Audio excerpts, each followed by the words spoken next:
Fiind în campanie, nu pot să nu observ cum continuă campania mizerabilă a PSD-ului. Prin amabilitatea unei televiziuni de casă a candidatului Ponta, am putut să văd la televizor casa în care stau părinții mei. Nu sunt proprietari, sunt chiriași la mansardă. Sunt doi oameni bătrâni.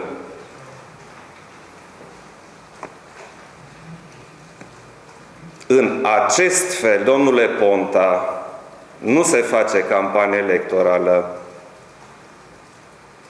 Nu băgați familia mea, nu băgați părinții mei în această mizerie de campanie pe care o faceți.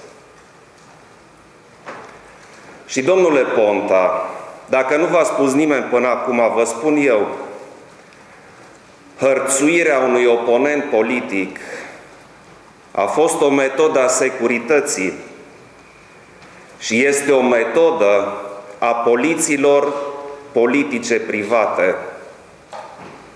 Lăsați mâinile de pe ele.